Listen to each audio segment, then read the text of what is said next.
뉴스를 보여주는 인터뷰 뉴진수.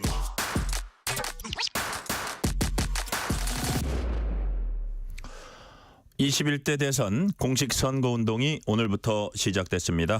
국민의힘에선 단일화 갈등으로 인한 내용이 남아 있습니다.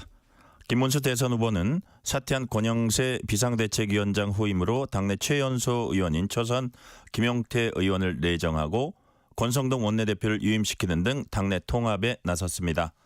오늘은 국민의힘 비상대책위원인 최영두 의원과 함께 자세한 얘기 나눠봅니다. 지금 전화 연결돼 있는데요.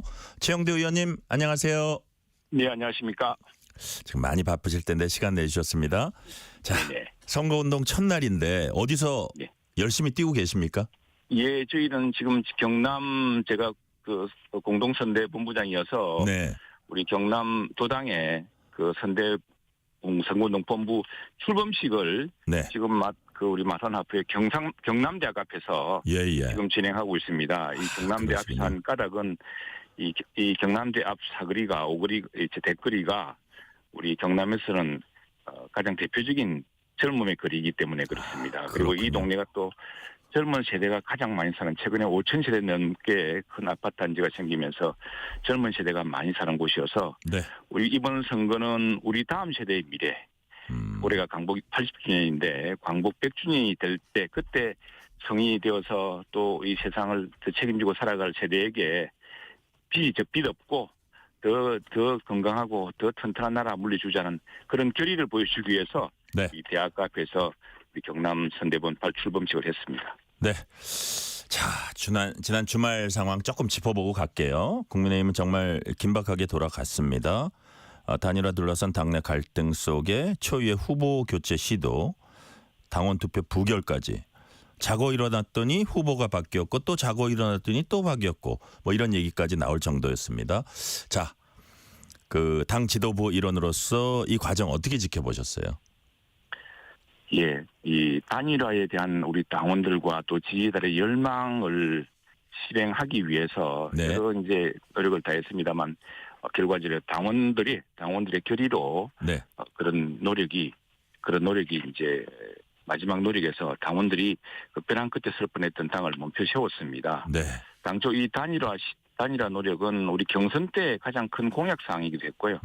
그래서 김문수 후보가 을지문덕이 되어서 즉 김문수의 문, 한덕수의 덕자를 따서 네. 그 나라를 지켜냈던 을지문덕 장군처럼 그렇게 을지문덕의 팀을 만들어서 반드시 대선에서 이기겠다는 그 공약이 이제 기발이 되어서 지금 국민들이나 당원들로서는 이번 대통령 선거가 매우 어려운 선거 형식이기 때문에 네. 아무래도 두 사람의 지도자가 힘을 합치는 단일팀을 만들다면은 더 이게 성세를 잡는 것 아니겠느냐라는 이제 이런 기대가 컸고요. 그런 기대가 전당대 직후에 네. 이제 후보가 당선되면서 큰 화두가 되었고 그래서 그런 요구가 빗발치다 보니까 이제 우리 국민의힘 당에서 네.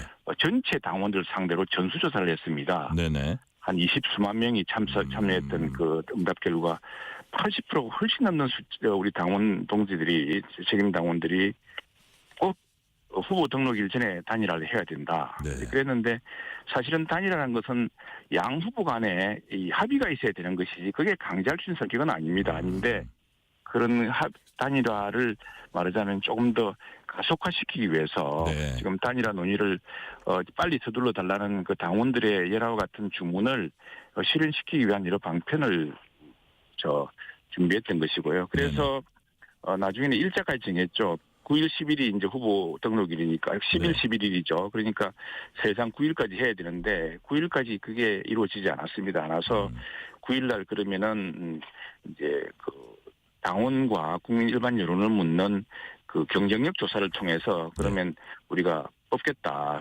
잠정적으로 자겠다. 그리고 그걸 그렇게 하기 전에 좀 단일화 해달라는 그런 주문을 했던 것이고요. 네. 그 단일화를 가속화하기 위한 조치였고 그것이 당원들의 합의가 없이 당사자 간의 합의 또 당원들의 그 의결 없이는 그래서 그 또한 전당대회를 새로 열어야 되는 문제이기 때문에 그 뭐 지도부나 이 비대위가 독단적으로 할 수 있는 사항은 아니었습니다. 네네. 마지막에 이제 최종적으로 당원의 의사를 물었는데 지금 최영두 그렇습니다. 비대위원님께서 말씀하신 대로 그 아주 큰 갈등 속에서 당원들이 벼랑 끝에서 멈춰 세워줬다 이런 말씀하셨는데 네. 그 과정에서 뭐 한동훈, 안철수, 나경원, 홍준표 이런 그 유력 그 당내 경선 주자들 있잖아요. 이런 분들도 좀 약간 비판 대열에 합류했었는데 이런 것들도 좀 영향은 끼쳤다고 보십니까? 저는 당원들의 의사가 절대적이었다고 생각합니다. 우리 네. 당원들의 의사는요. 이번에 우리 경선 과정에서도 상당히 이변이 많았습니다. 8배수부터 네. 4배수로 좁혀지면서 또 이변이 한 번 있을 거예요. 또 2배수도 또 2배수로 압축된 그 두 후보도 상당히 의외였습니다. 이 당원들의 생각이란 것은 네. 국회의원이나 그 경선 후보들 생각과 많이 달랐던 것 같습니다. 네. 그래서 우선에 당원들에게 한 번 더 물었던 것이고요. 처음에 이제 사실은 이건 당원들의 뜻을 물어서 결정할 것이기 때문에 그 절차를 단일화를 가속화시킨 절차를 진행했을 뿐입니다. 그래서 언제든지 당원들의 뜻에 따라서 멈춰서고 다시 그 두 개의 선택 중에 하나로 갈 수 있는 그런 방식으로 진행되었기 때문에 네. 사실은 저는 그 두 사람이 합의하지 않으면은 이건 어려운 것이고 또 당원 투표도 부결될 것이라고 저는 전망했습니다. 그래서 네. 우리 모두가 그런 단일화 과정, 새벽에 갑작스레 후보 등록을 하고 이런 조치들은 10일 날까지 후보 단일화를 이루기 위한 어떤 강제적인 그 단일화 압박 수단으로 생각했던 것이지 그걸로 네. 결정될 문제는 아니었죠. 그리고 실제로 당원들에게 마지막 선택을 했고 그걸 바로 공표하지 않고 네. 양 후보들에게 단일화하라고 촉구하려고 그랬고 실제로 우리 소장파 의원들과 중진 의원들이 그런 가운데서 양 후보가 지금 이 결과가 실제로 공개되기 전에 단일화 해보려는 노력이 있었고 상당한 의견 근접까지 있었지만 결국 그 당원들이 결론이 그것이 굉장히 그 근소한 차이긴 했지만 이렇게 하는 것은 옳지 않다. 네. 멈추셨기 때문에 네. 바로 멈추고 이제 원래 전당대 결론대로 가기로 했던 것이죠. 네, 당원의 뜻에 따르면서 어쨌든 일단 갈등도 이제 어떻게 정리가 됐고요. 자, 그런 상황인데 자, 그래서 이제 김문수 후보가 사부님으로 잘 모시고 잘 배우겠다 이렇게 선대위 합류도 이제 제안을 했는데 하루 뒤에 오늘 한덕수 전 총리가 이제 고사를 했습니다. 사실상. 그리고 지금 보니까 이제 홍준표 전 시장은 미국 출국했고 한동훈 전 대표도 선대위 합류하지 않고 있는데 자, 이게 힘을 합쳐서 지금 따라가야 될 그 좀 급한 상황이잖아요. 지금 원팀 전략이 좀 약간 현재로서는 좀 차질이 있는 거 아닌가요? 그런데 이제 단일화가 이제 그 당원들의 그 부결로 단일화 노력이 이제 멈춰섰고 네.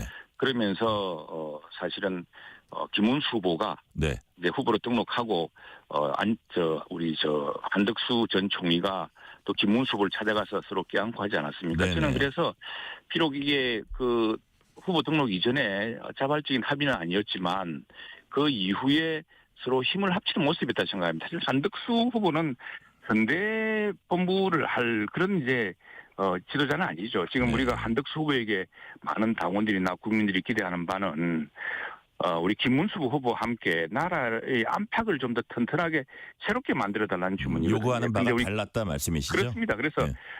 만일 김문수 후보가 대통령이 되고 우리 당이 다시 재집권하게 된다면은 이 한덕수 후보는 정말 외교 통상의 사실상 대통령 역할을 하면서 대통령 전용기를 타고 전 세계를 누비면서 대한민국 국익을 확장하는 역할을 맡게 될 것이고요. 네. 우리 김문수 후보는 경기도를 세계 반도체의 중심으로 만들고 오늘날 수도권 교통혁명이라 부르는 GTX를 처음에 이제 기획했던 분 아니겠습니까? 그것처럼 경기도를 오늘날 세계 반도체의 중심으로 만들었던 그 정책 능력과 저력으로 국가를 다시 한번 도약시켜달라. 그리고 그 젊을 때 그 순수 열정, 노동 인권을 보살피고 민주주의를 위해서 항상 어려운 곳에서 헌신했던 그 정신으로 정말 청빈하게 네. 우리나라를 다시 이렇게 세워달라. 그 두 가지 능력이 결합되는 것을 보고 싶었고요. 그 두 분이 어제 굳게 서로 껴안으면서 그런 다짐을 했기 때문에 한덕수 총리는 뭐 선거운동은 이 아니라 우리 김문수 후보가 대통령이 당선될 경우 우리 김문수 정부가 탄생할 경우 바로 우리 외교 통상 문제 여러 파고를 퍼펙트 스톰을 해결할 준비가 되어 있다는 것을 우리 국민들과 후보들에게 보여줄 수 있는 그런 이제 인물이기 때문에 네. 중요한 우리 선거 전략으로서 굉장히 중요한 의미가 있고요. 한동훈 후보하고 한동훈 전 대표하고 이제 그 안철수 후보 안철수 의원 이런 분들이 이제 네네. 적게 안아야죠. 지금 아직까지 여러 가지 우리 당이 참 좀 미숙해가지고 실망시키고 했던 부분을 빨리 이제 수습하고 두 분은 곧 나설 거라고 봅니다. 왜냐하면은 지금 이렇다고 이런 여러 차이 때문에 만약 우리가 힘을 합치지 못한다면은 지금 나라가 더 큰 수렁에 빠질 수 있다. 법치가 파괴되는 나라가 될 수 있다. 그리고 오늘 다 나왔습니다만 지금 우리나라 국가 부채가 이제 선진국 세계 평균 기축통화 국가가 아닌 나라 중에 평균을 넘어섰습니다. 네. 더 이상 빚더미를 만들지 말고 기업의 경쟁력을 키우는 그런 나라를 세우기 위해서 안철수, 한동훈 이런 우리 당의 지도자들이 힘을 합칠 것으로 믿습니다. 이를 위해서 우리 김문수 후보가 더욱 노력할 것이고요. 네. 자, 권영세 비상대책위원장은 사퇴 책임지고 물러나고 그 자리에 김문수 후보는 새 비상대책위원장 김용태 의원을 내정을 했습니다. 자, 당내 최연소 의원 35살입니다. 초선에. 네. 김용태 비대위원장 인선 어떤 의미로 평가하십니까? 예, 어제 후보가 이제 의원총회에 와서 인사를 하고 네. 이제 비대위원장 사퇴 후에 잠깐 권한 대행 역할을 잠시 맡게 되었던 우리 권성동 원내대표에게 비대위원장에 대해서 내가 좀 제안해도 되겠느냐라고 물었다고 합니다. 이제 네. 그 권한 대행은 현재는 권성동 원내대표이기 때문에 사실은 후임 비대위원장을 제안한 것은 현재 당원사로 이제 권한 대행인 원내대표인데 그 원내대표에게 청을 하는 형식으로 우리 당내에서 가장 젊은 소장파 의원 김용태 의원이면 좋겠다라는 제안을 했다고 합니다. 그 네. 제안에 따라서 이제 김용태 의원이 고심 끝에 수락을 했고요. 이건 굉장히 좋은 신호라고 생각합니다. 사실은 우리 보수라는 정당은 지금 우리가 아끼고 또 절약해서 다음 세대를 위해서 네. 다음 세대에서 더 좋은 나라를 물려주자는 그런 전통이 있는 곳입니다. 그렇게 한다면은 이제는 우리가 30대 우리 당의 최연소 국회의원인 김용태 의원을 통해서 그 비대위원장을 통해서 당을 새로운 기반으로 혁신하고 또 황골 탈퇴하는 네. 그런 모습을 보여줘야 되겠고 그래서 굉장히 저희도 신선했고 뜻밖이었지만 아주 잘한 인선이라고 저는 생각합니다. 네. 자, 일부 의원들이 권영세 비대위원장뿐 아니라 권성동 원내대표 동반 사퇴도 요구했는데 김문수 후보는 유임시키고 선대위에까지 합류를 시켰습니다. 그리고 또 인선을 보니까 단일화 안 하려면 사퇴해라 이렇게 요구했던 윤희숙 전 의원 지금 네네. 공약 관련 어떤 책임을 또 맡겼어요. 이런 행보는 어떻게 평가하세요?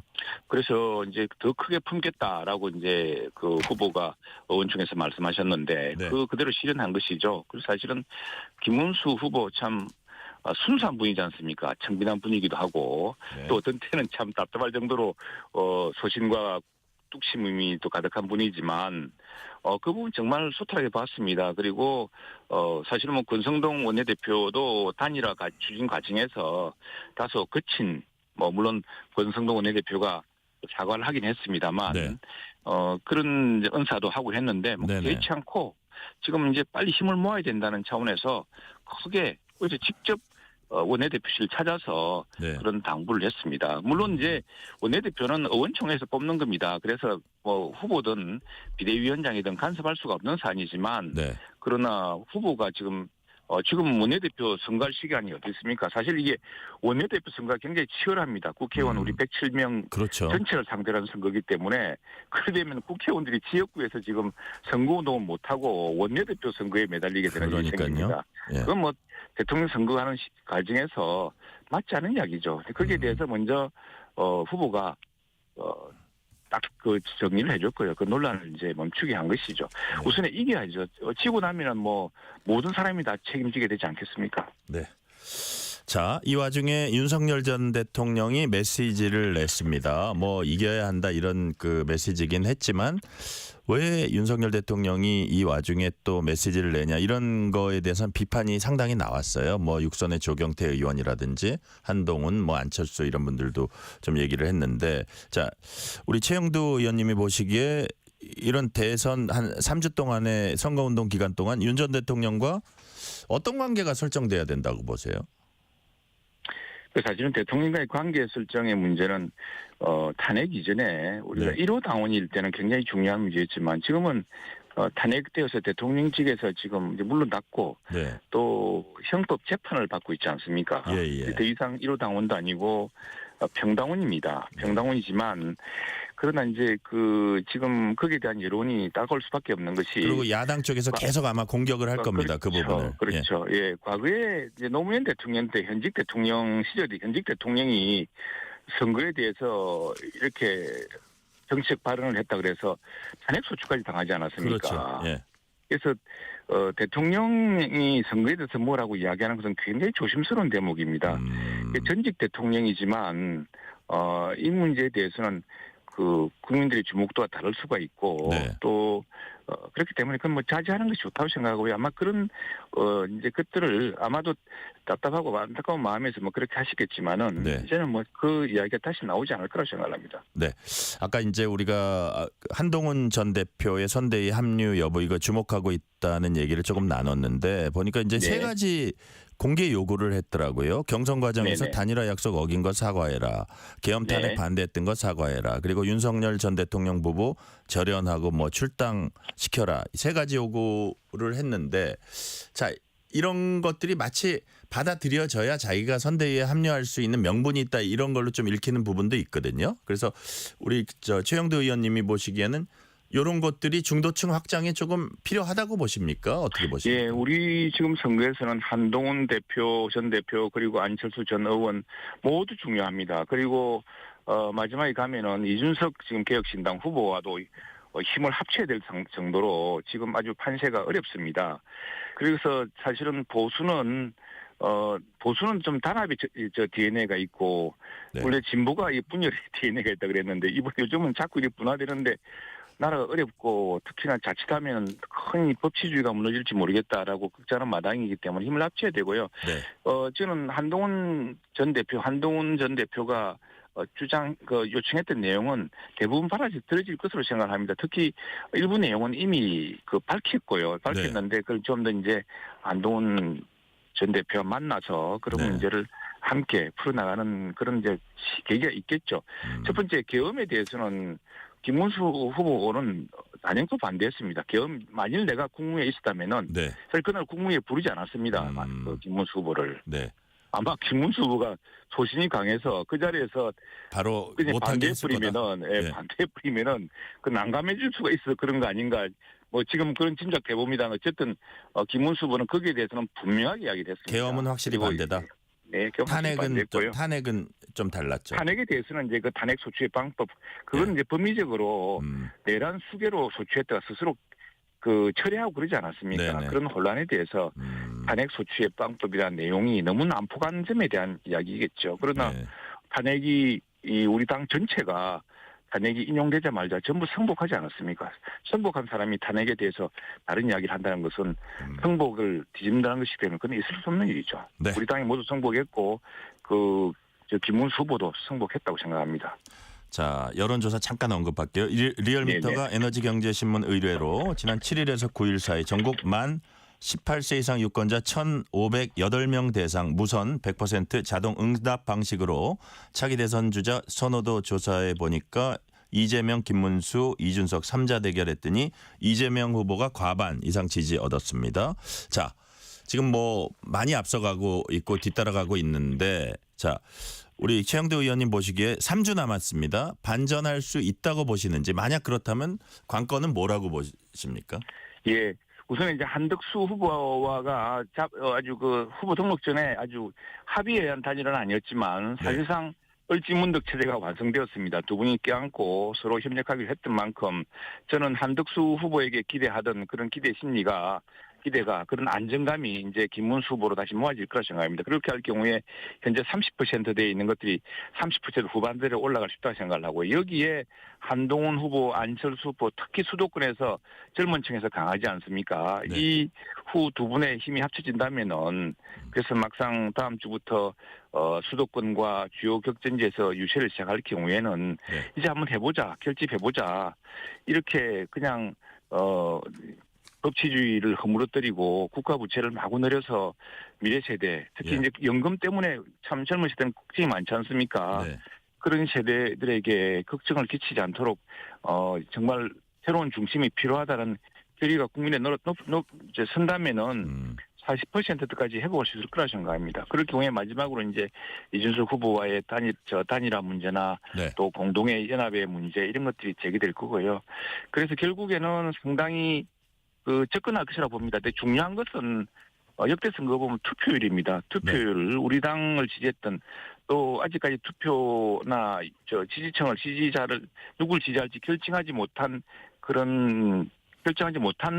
유권자들이 지금 한 5, 6% 된다고 합니다. 네.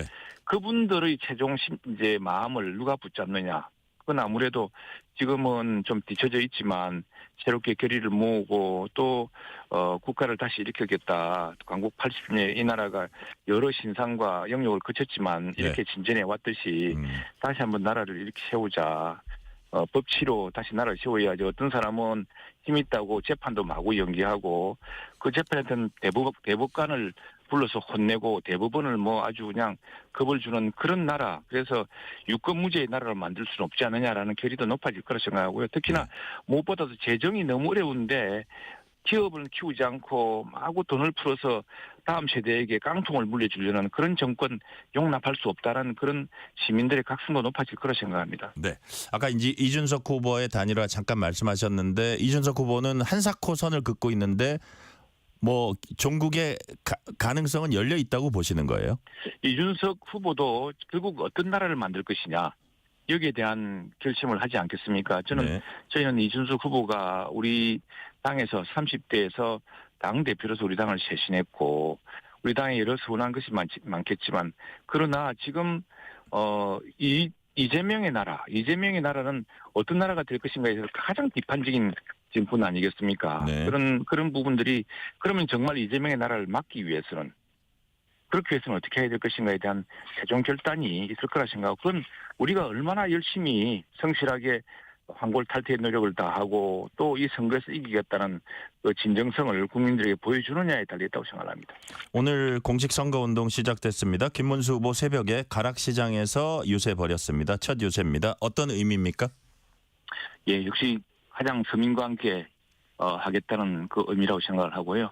특히 이제 우리가 어제 후보 등록이 늦어지면서 선거운동 여러 개 늦어졌기 때문에 수도권에서 시작했지만 이제부터 본격적으로 정말 청빈하고 또 그러나 뚝심 있는 그런 선거운동이 시작될 겁니다. 우리 김문수 후보를 사람들이 잘 모르는데 오늘날 경기도를 이렇게 그 반도체의 중심이자 GTX의 중심으로 만든 정말 아주 능력 있는 개혁 행정가입니다.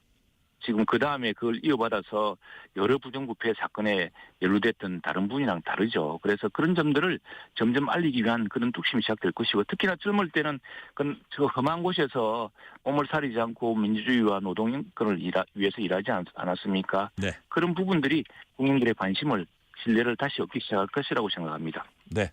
지금 말씀하신 거하고 약간 조금 겹치는 부분도 있지만 마지막으로 질문 하나 정리하는 질문 드릴게요.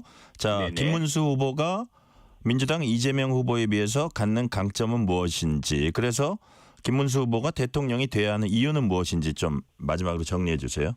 예, 우리 김문수 후보는 정말 우리 당이 가장 어렵다는 그 부천에서 삼선 국회의원을 했습니다. 그리고 우리 당에서 경기도지사를 연임을 했습니다. 경기도지사 연임 보십시오.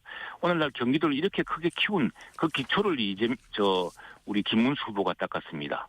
이재명 후보 경기도지사로서의 실적을 비교해 보면은 국민들은 과연 누구를 믿을 수 있을지, 경기도지사로서 누가 더 최선을 다했는지, 누가 더 청렴했는지, 누가 더 많은 신뢰를 얻었는지. 자, 그리고 부정부패 하나도 없었습니다. 심지어 무슨 횡령 사건도 없었습니다. 그런 청렴하고 또 정말 그 나라의 경기도 발전의 토대를 닦고 그 혁명의 기초를 닦았던 사람이 누구인지를 알게 된다면은 우리 김문수 후보에 대한 사람들의 기대가 더 커질 거라고 생각합니다. 네, 오늘 말씀은 여기까지 듣겠습니다. 지금까지 국민의힘 최형두 의원이었습니다. 의원님 말씀 감사합니다. 네, 고맙습니다. 편지 왔습니다.